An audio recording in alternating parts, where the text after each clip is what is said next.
Good morning and welcome to Farm Factor. I'm your host, Jamie Bloom. Kyle Bauer is back at Kansas State's Risk and Profit Conference, and he talks with economist Dan O'Brien about wheat basis and futures and some alternative uses to boost the market. Next up is the Kansas Soybean update. Then Duane talks with Dale Blasi from K-State's Animal Science and Industry Department about how ranchers can incorporate the use of drones into their operation. We'll also find out what's happening around the state with the Kansas Farm Bureau update.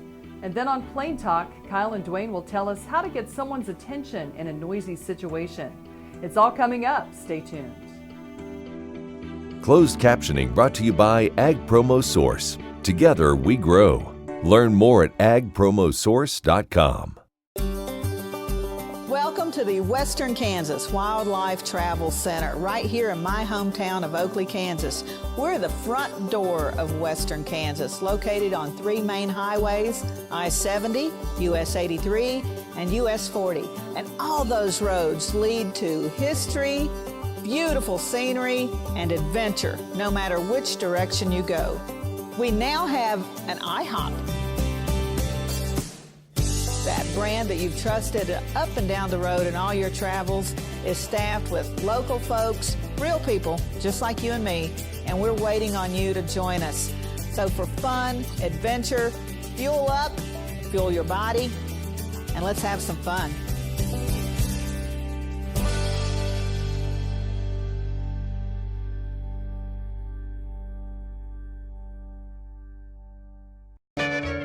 Ag Promo Source is a unique group of marketing specialists with one mission: help your ag business grow. Each affiliate has their own area of expertise, and they work together to bring you advice, products, and services. To get started, visit agpromosource.com. Ag Promo Source. Together we grow. This segment brought to you by Kansas Farm Bureau, the voice of agriculture. To join today or for more information, go to kfb.org or find us on Facebook and Twitter. Kyle Bauer is back at Kansas State's Risk and Profit Conference, and he talks with economist Dan O'Brien about wheat basis and futures and some alternative uses to boost the market. Hi, this is Kyle Bauer. I got to visit with Dan O'Brien, an economist with Kansas State University, right after his talk at Risk and Profit. Dan, I was really just astounded with a lot of the numbers that you had in there. They were surprising to me. Let's start with wheat. Carryover numbers really have been improving over the last few years. They have. The worst of it was in terms of ending stocks, about 1.1 billion, et cetera. We've been whittling that down to close to a billion bushels, and chances of moving lower. We have seen of late better wheat export movements, especially for hard red winter wheat, and that's a welcome thing. And we see that reflected price-wise in the basis more. We've got as good or sometimes better basis right now for hard red winter wheat than we've seen since 2015 in a lot of these areas. What's frustrating to wheat producers is that the wheat futures have been moving at almost a 45-degree angle or worse downward. So the basis is good, but the wheat futures, as it's caught up in this whole broader issue of risk and fear with the commodity markets, has been responding to the lower side. So I'm not sure how long you can sustain that trend where you have decent exports, good basis, wheat futures going to the low side. I do wonder for crops like wheat, when you've got this disparity, when we get into the delivery period for, say, this next one, September contract, if people holding those futures positions have a chance to either take or make delivery, if they'll enforce some convergence between those two disparate trends. You brought up the basis, and we had tremendous crops through the western, I'll say third of the state for wheat. Lots of good supply out there, but a lot of it going to the feed yard industry. It helps. Well, yes. We had received reports of wheat feeding happening, and as you and I have talked during the Kansas Wheat Tour, there were and other times like that in the last several months, we've actually seen evidence of feedlots taking in wheat.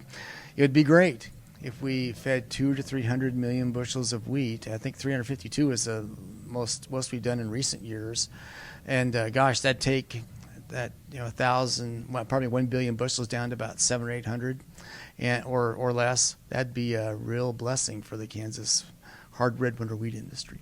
Let's switch over real quickly to soybeans. What do you see on that? Of course, the prices right now are at levels we haven't seen in a long time. Is there a reason to be optimistic? Well, cash prices they have a 7 in front of them, and 7.75 to 8 in a lot of cases. So our basis in western Kansas, $1.25 to $1.40 under. In the eastern part of the state, not quite as bad, but without question, the U.S.-China trade conflict has hurt soybean exports, and maybe even more worrisome in the longer run is that it's apparently we have evidence of South America, Brazil in particular, expanding their area, and we're all kind of losers. Even they are losers when that happens, because you start overburdening that market every year, building up stocks, and much less what China does as we shift shells around on who's buying from who. Still, if you have more stocks of soybeans on the world market, it's a price depressor. So it's hard to be, absent shocks, short crops, whatever coming in, and we may have that this year, this fall. We are destined seemingly to have with reports from these crop tours of lower pod counts, et cetera, destined to have a smaller soybean crop here in the U.S., so that'll help price-wise, I guess. But that expansion of acreage in South America in response to this U.S.-China crisis is a bad harbinger for the soybean market down the road. Next up is the Kansas Soybean Update. What if sustainability were synonymous with U.S. soy? If energy efficiency, water quality, and soil health help define U.S. soy's value, that future is here, the time is now. To meet end-user demands, the Soybean Checkoff is committing to sustainability that's achievable, worthwhile, and enduring. A message from the Kansas Soybean Commission, the Soybean Checkoff, progress powered by Kansas farmers. Clyde Sutton, Nest City, Kansas. Lived on this place all my life. About a year and a half ago, got to where I couldn't saddle a horse. The pain was terrible. Read about stem cell. First it wasn't for me, then they started doing neck and back. Went and had it done. As you can see, I saddled a horse. I'm still building fence. Love to shoot a shotgun rifle, and I'm able to participate, not like I used to, but nevertheless I can do the things I used to do, and life is good. Valley Vet Supply is devoted to providing information and professional quality products at reasonable prices. Valley Vet Supply. This segment brought to you by the Kansas Soybean Commission, the Soybean Checkoff, progress powered by Kansas farmers. Welcome back to Farm Factor and the Kansas Soybean Update.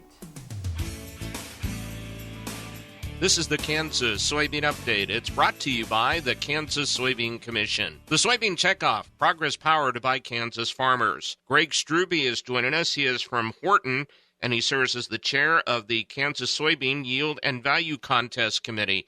Greg, the Kansas Soybean Yield and Value Contest still has time to enter, and of course you're looking for those who are interested in being able to do that and how well they raise their soybeans, too. Absolutely, Greg. It's a great example, a great way for guys to get some entries in. Last year we got up to we've had up to 100 bushel, 104.14 bushel, I believe. So you've got till December the 1st to get entries in. It's got to be postmarked by December the 1st. And Greg, how many different reporting districts are there in the state of Kansas for this contest? I think actually when you look at the map there, Greg, it's actually 8 districts that we can actually be entered into for irrigated, non-irrigated. So guys can go all the way across the state, enter in. That's what we want to see. There's a lot of entries and a lot of money that gets handed out at the expo beginning of every January. But there's also some money that goes unclaimed. So we'd love to be able to see as many entries as we can. So this goes into irrigated, dry land, and they also look at value as well. Yes. So we send entries in. It's based off protein and oil. And so if a gentleman or if an operation decides they don't want to do the actual harvest contest, we can go ahead and take, I usually tell guys to grab a half gallon to a gallon of soybeans, send them in to us, get them to us, and we'll send them in, get them analyzed. And those entries are also available to get first, second, and third, which pays up to $300 for that first place entry. And it's conventional dryland, no-till dryland, conventional till irrigated, and no-till irrigated. Is that correct? Yes. And yes, when you say conventional, that is for the tillage on conventional. What's the deadline once again for them to enter? Mine is December the 1st. Got to be postmarked by December the 1st. Probably one big thing that I'd like to, let everybody know is make sure we have somebody there that has to witness taking it out of the field. So usually a lot of extension personnel, go to K-Stae Extension office, maybe get in touch with them. But if we can get a witness there to help take it out, doesn't take too long, and we'd sure appreciate it. And those entries need to be sent to the Soybean Association office? Yes, and you can go to the Kansas Soybean Association, which is kansassoybeans.org, and there's all the rules and entry information as far as where you need to send, or maybe as far as contacting for any additional rule clarifications. Greg, I appreciate you joining us. Thank you very much. Hey, I appreciate it, Greg. Thank you. That is Greg Strube from Horton, who serves as the chair of the Kansas Soybean Yield and Value Contest Committee, as he joins us on the Kansas Soybean Update. It's brought to you by the Kansas Soybean Commission. The Soybean Checkoff, progress powered by Kansas farmers. Learn more at kansassoybeans.org. For Kansas Soybeans, I'm Greg Akagi. Stay tuned for more Farm Factor. Coming up, Duane Taves talks with Dale Blasi about saving time and money using drones. Sure Crop Fertilizers was started by my father, Don Sherman, and my mother, Shirley Sherman. Family business that started in the 80s. We predominantly focus on plant nutrients and what we can do to give growers better responses with the fertilizer dollars that they do, and what we can do to make those things work better for the grower. We're based out of Seneca, Kansas. We work with growers in their soil analysis to figure out what they need, and then we can put those in a blend that gives them the best results, and so that we can deliver that direct to their farm so that they have those nutrients where they need them, when they need them, and so that they can apply them in a manner that's very efficient to them and works well in their planting systems and what they're doing. Sure Crop Fertilizers has been around for a long time. We always say we're big enough to take care of everything you need, but we're small enough to do it quickly. You can get a hold of us at 1-800-635-4743. Our website is surecropfertilizers.com, and you can always email me at Corey@surecropfertilizers.com, and with any questions you have, and we're glad to answer it and work with you. Kim Mannering with Hardy Insurance. Today we will talk about employee safety and work comp coverage. On your farm, do you ask your friends to come help? Are they considered employees or neighbors helping neighbors? Did you know that you can be held responsible just as if it's a work comp accident? Give me a call. We can discuss. 316-945-6733. The Kansas Wheat Innovation Center in Manhattan is rediscovering ways to get improved varieties and new genetics in the hands of farmers faster. Grower-led and checkoff-funded research initiatives are bringing about positive change. This grassroots leadership provides a strong voice in Topeka and Washington, D.C. Now is the time to partner with Kansas Wheat in moving wheat forward. Kansas Wheat Commission and Kansas Association of Wheat Growers. Farmers investing in their future and yours. Log on to rediscoverwheat.org. This segment brought to you by Sure Crop, liquid crop nutrition delivered right to your farm. We're back, and Duane Taves now talks with Dale Blasi about drones on the ranch. Duane Taves joining once again here on Ag AM in Kansas, and an opportunity to catch up with Dale Blasi from Kansas State University in the Animal Science Department.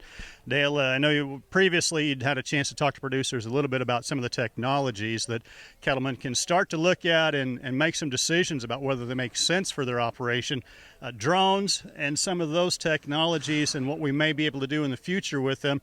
One of those things that a number of producers can look at some different applications. Absolutely true. With off-the-shelf, consumer-based drones, there's a lot of opportunities and a lot of different outlays where this technology can be applied to a typical working outfit.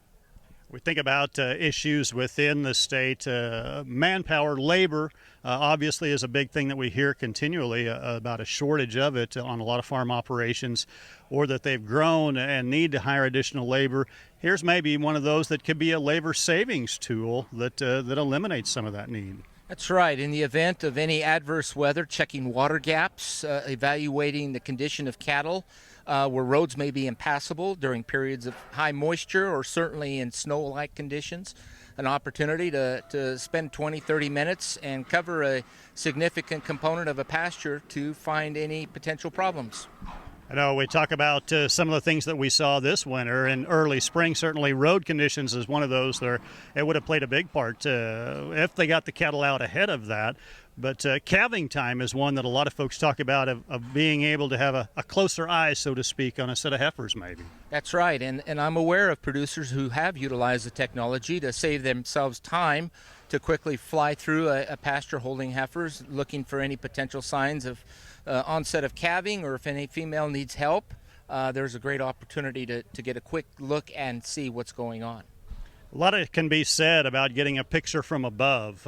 Grazing distribution, animal health, I know they're looking at some things in terms of utilizing infrared technologies. We're right on the cusp of some things that potentially could be industry changing. Exactly, and that was my message to the producers today, was to just stay tuned and wait for the innovation and the development of battery technologies, certainly the visual imaging technologies that are coming down the pike, and again, when it's put into an economic package that they can justify. I know another thing that you'd referenced would have been bunk reading and some of those things that are time consuming for backgrounders, feedlots as well. How cool is it that you can sit in one spot and make that drone do all the work? Absolutely, and in fact we have done that at the stocker unit, flying our bunks and getting a clear image idea of what the condition of each of our experimental pens are doing. Our thanks to Dr. Dale Blasi, Kansas State University, joining us on this edition of Ag AM in Kansas. Jamie, we'll send it back to you. Thanks, Duane. Come back after the break for this week's Kansas Farm Bureau update. What if sustainability were synonymous with U.S. soy? If energy efficiency, water quality, and soil health help define U.S. soy's value, that future is here, the time is now. To meet end-user demands, the Soybean Checkoff is committing to sustainability that's achievable, worthwhile, and enduring. A message from the Kansas Soybean Commission, the Soybean Checkoff, progress powered by Kansas farmers. Ag Promo Source is a unique group of marketing specialists with one mission: help your ag business grow. Each affiliate has their own area of expertise, and they work together to bring you advice, products, and services. To get started, visit agpromosource.com. Ag Promo Source, together we grow. Valley Vet Supply is devoted to providing information and professional quality products at reasonable prices. Valley Vet Supply. This segment brought to you by Kansas Farm Bureau, the voice of agriculture. To join today or for more information, go to kfb.org or find us on Facebook and Twitter. Welcome back to Farm Factor and the Kansas Farm Bureau update. Hi, good day. My name is Earl Romer. I'm a fourth-generation farmer and president and founder of New Life Market. Today, we had a fantastic group of guests from the Kansas Farm Bureau that joined us for a tour. And we're very fortunate to be able to have lots of good agricultural producers, some leaders with the Kansas Farm Bureau here as well. And I also think it's very, very important for us to be able to provide tours and to show these farmers from throughout the state some of the opportunities that we've developed with green sorghum. Here at New Life Market, we're a gluten-free, dairy-free, peanut-free milling and food processing company that focuses on the production of grain sorghum, the milling of grain sorghum for some really unique value-added opportunities. Grain sorghum is naturally gluten-free. There's many, many applications, from baked products to extruded cereals like cheese curls, and yes, even gluten-free beer production. We do have an e-commerce store on our website, and people can order there. They can also call our office and order products as well. Stay with us. We'll be back after the break with Plain Talk. Kim Mannering with Hardy Insurance. Today we will talk about umbrella coverage. Did you know that if your cattle get out, you could be held liable for that? Call me. Let's have a discussion. 316-945-6733. You don't have to be a farmer or rancher to become a Kansas Farm Bureau member. Anyone can join. As a member, you'll get discounts on things like hotels and entertainment, health and wellness services, cell phone plans, and more. You'll also strengthen the lives of your fellow Kansans and help build strong, prosperous communities through agriculture advocacy and education. Join us today. Visit kfb.org/join to learn more.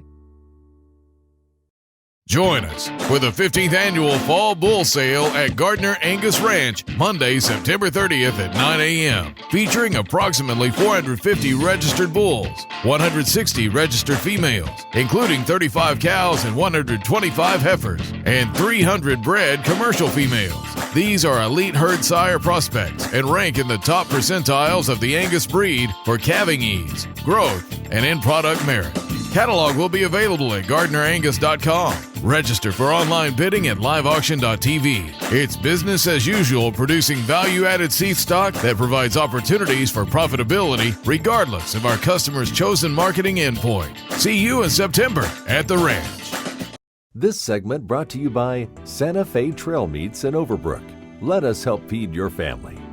Welcome back. Now we join Kyle and Duane for Plain Talk. Hi, this is Kyle Bauer with Plain Talk, with a guy that thinks that if it's too loud in a room and you want people to listen, you should talk more quietly. Duane Taves. Oh, whatever. That's what I thought, too. You don't hang around with my friends. Well, that's what I thought. I thought everybody would just go, huh? What? Speak up, boy. They just ignore you altogether. You should talk in a very calm, low voice. I've heard that technique used in the education system, encouraging teachers to do that at the front of a classroom, and it might get some students' attention. I don't know what age of student would really zone in on what you're doing. I have heard that if you say change. it that way in a lower voice, that people are more likely to believe you. Oh. And I think, okay, well, let me tell you a secret, Duane. The old secret. Yeah. Here's a little secret for you. Peanuts were used in the formation of dynamite. Fact or fiction? Well, peanuts make oil. Could the oil have glycerin in the oil? Glycerin looks like oil, so I'll go true. That's what it says. I think that's where it's coming from. It's the I oil. thought the glycerin thing came from lard. I know at one point in the war effort, I know in making of ammunition, something along those lines, or bombs or something. That lard was one of the It was one of the big ration things. Yeah, it was like needed to keep the pig producers going because the pigs were providing one of the needed requirement. Well, but items. there's a lot of needed requirements to keep an army going besides just ammunition. Well, sure, but you run out of bullets, Yeah. and or bombs. Yeah. That's one of the primary things. I mean, you need that and food and water. Okay, I'm going to change the subject a bit. All right.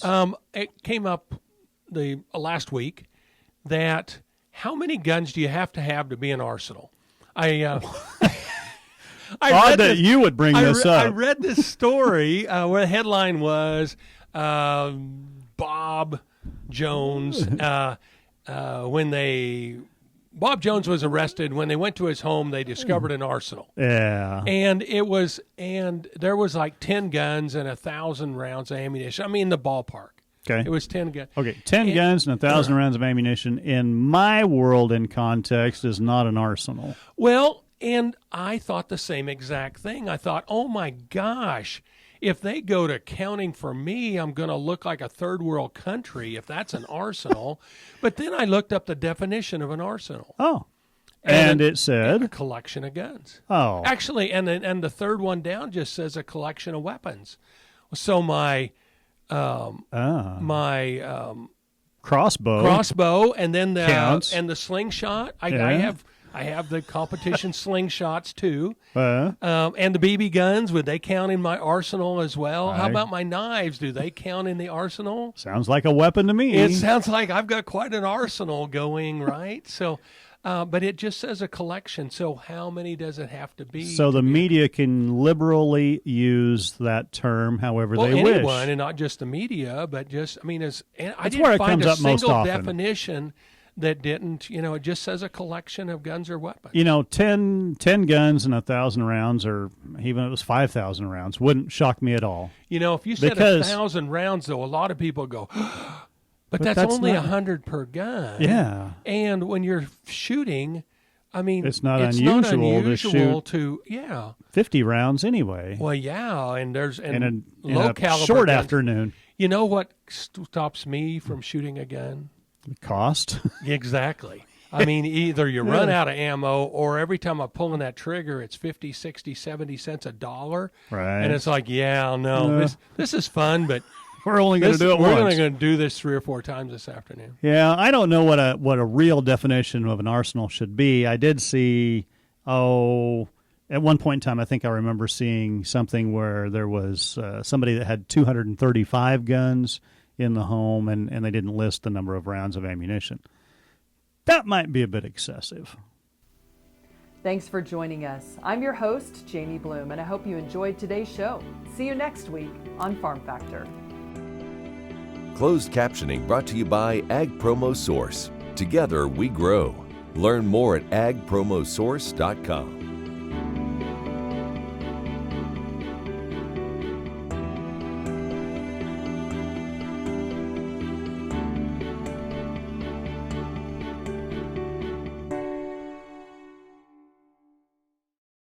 Kansas Corn reminds you that E15 fuel is the right choice for every kind of driver. For the car enthusiast, E15 has higher octane. For the thrifty driver, E15 is priced lower than regular unleaded. For the nature lover, E15 provides cleaner air. For the shopper who buys local, E15 has more ethanol from our Kansas corn farms. Choose E15 for a higher octane, lower price, cleaner American fuel. Message from the Kansas Corn Commission. Learn more at kscorn.com. For the 15th annual Fall Bull Sale at Gardner Angus Ranch, Monday, September 30th at 9 a.m. Featuring approximately 450 registered bulls, 160 registered females, including 35 cows and 125 heifers, and 300 bred commercial females. These are elite herd sire prospects and rank in the top percentiles of the Angus breed for calving ease, growth, and end product merit. Catalog will be available at GardnerAngus.com. Register for online bidding at liveauction.tv. It's business as usual, producing value-added seed stock that provides opportunities for profitability regardless of our customers' chosen marketing endpoint. See you in September at the ranch. Kim Mannering with Hardy Insurance. Today we will talk about umbrella coverage. Did you know that if you're held liable in any type of accident, the judgment can claim your assets? Please give me a call so we can discuss. 316-945-6733. Imagine turning soybean oil, used cooking oils, and waste animal fats into fuel so amazing it drives U.S. jobs and our economy forward. Learn more about biodiesel at americasadvancedbiofuel.com.